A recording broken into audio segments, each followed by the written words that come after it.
Hi, good evening. This is Shauna's Avenue with the news. The police have identified the woman who was killed in Sunday's crash in Fern Gully, St. Anne.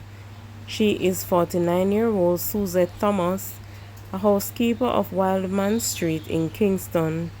A total of 23 persons were injured in the bus crash. The police said 6 of them remain in hospital in serious conditions. Reports from the Ocherius police are that about 11:20 a.m., Thomas was among passengers in a Nissan Caravan motorbus heading towards St. Mary when, on reaching a section of the roadway, the right front tire blew out. As a result, the driver lost control of the motorbus, which collided with a stone wall and overturned. Several individuals sustained injuries, including 16 children and 7 adults. Prompt response from the police, fire brigade, and fellow motorists facilitated the transportation of the injured persons to the hospital, where Thomas was pronounced dead. Investigations are ongoing. A man was killed and 2 persons injured in a 2-vehicular collision on the Bustamante Highway in Clarendon on Sunday night. The deceased has been identified as Alton Hayes of St. John's Road in Spanish Town, St. Catherine. Reports are that about 7:10 p.m., Hales was driving a Toyota Probox motor car from Savannah Cross towards Sandy Bay in the parish.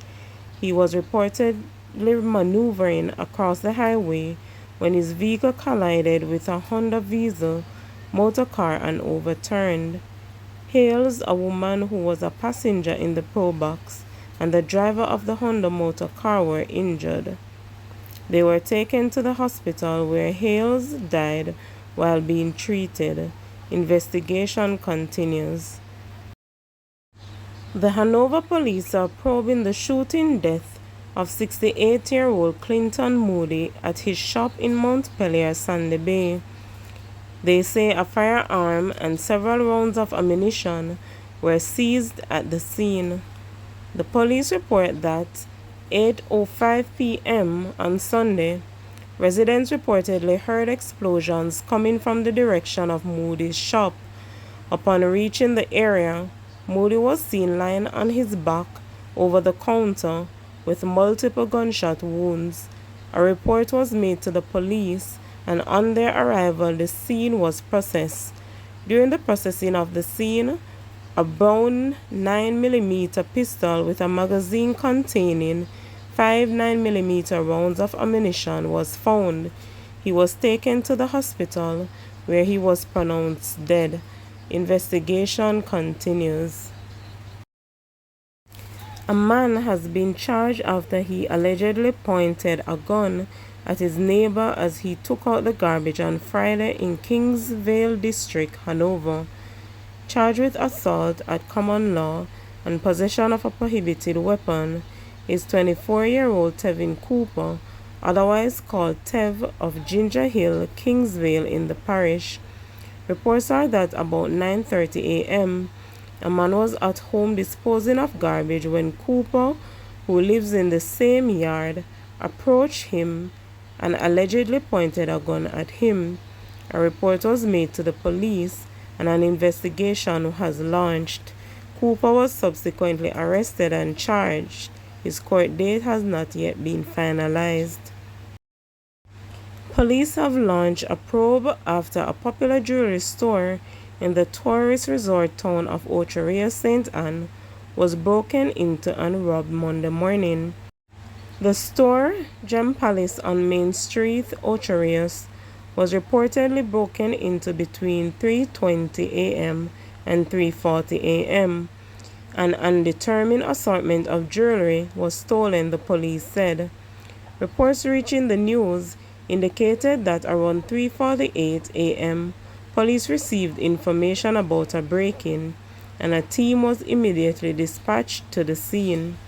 On their arrival at the scene, police observed that the lower section of the entrance grille was cut open and the glass door shattered.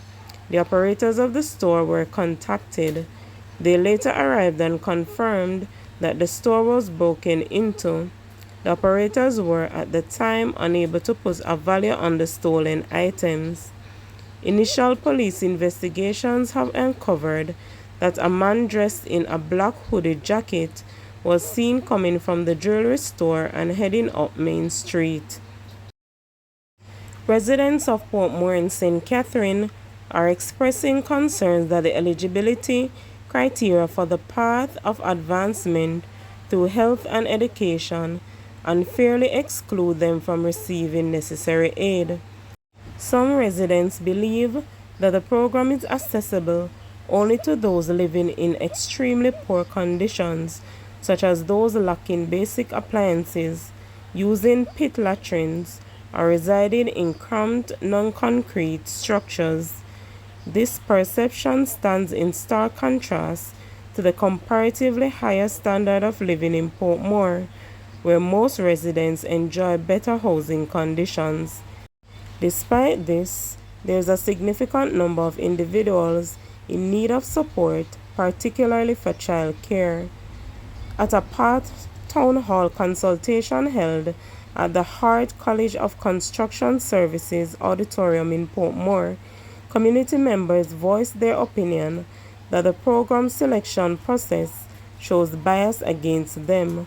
Tanisha Brown, a resident of Waterford, shared her experience of being denied assistance by PATH due to her possession of household appliances and living outside an inner city area. She highlighted the unfairness in the system, noting that some individuals use addresses from poor areas to qualify despite living in Portmore. Beverly Thomas, a senior citizen, recounted her struggle after losing her business to crime and her subsequent inability to secure PATH assistance because she owned a house, a goal she achieved after 46 years of work. Welfare Minister Pernell Charles Jr. acknowledged the need for program review, stating that the town hall meetings are part of an effort to collect feedback for improving PATH. 42-year-old Jermaine Carter, otherwise called Canadian, of Wider District, Portland, was charged with shoplifting and larceny following an incident on West Street in Port Antonio in the parish on Thursday, March 28th. Reports are that about 6 a.m., Carter broke into an establishment from which he took several household items.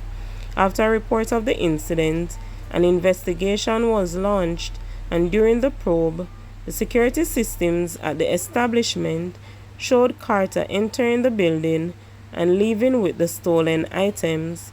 Carter was subsequently arrested and on Saturday, March 30, was charged after he was positively identified on an identification parade. His court date is to be finalized.